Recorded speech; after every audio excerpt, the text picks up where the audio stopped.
ተዋሳእቱ ኮይኖም ነዚ ነገር እዚ ዝሰርሕዎ ዘለው እንታይ ምንተይልና ሓደ ዘይ ባህልናይ ንሕና ሒዝናየ ዘይ መጻና እዩ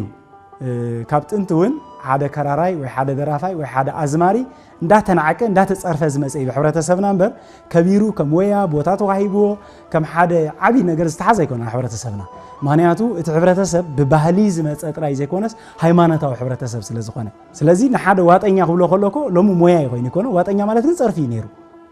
ስለምንታይ በቃ ንኣምልኾ ጣዖት ዝወስድ ወይ ከዓ ክብሪ ዝህብ ኣይኮነ ምስ እግዚአብሔር ምስ ነገርን ዘታሓዝ ነገር ስለ ዘይብሉ ካብቲ ዝዓቢ ዕላማ ስለ ዘውፅእ ተቐባልነት ኣይነበሮ ሕጂ ግን ሞያ ለቢሱ ክብሪ ለቢሱ ኣብ ልዕሉ ዝዓበ ናይ ኣታዊ ምንጭ ኮይኑ ስለ ዝርከብ ዘሎ ኣብዚ ኣዝዮም ብዙሓት ተሳተፍቲ ነቲ ባህልን ሃይማኖትን ከውድቁ ዝኽእሉ ንድሕሪት ክመልሱ ዝኽእሉ ኣንጻር ናይቲ ሃይማኖት ከይተረፈ ዝተላበስዎ ዝተሳተፍዎ ስለ ዝኸውን ዘሎ ኣዚና ክንጥንቀቕ ይግባአና ምክንያቱ ካብ ደገ ከይተረፈ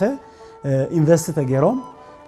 ኣለባብሶኦም ኣካያይዶኦም እንታይ ዓይነት ኣድቨርት ክገብሩሎም እቲ ዝልበስ ልብሲ ንገዛርሱ ነቲ ሕብረተሰብ እንታይ ኣድቨርት ክገብረሉ ዘሎ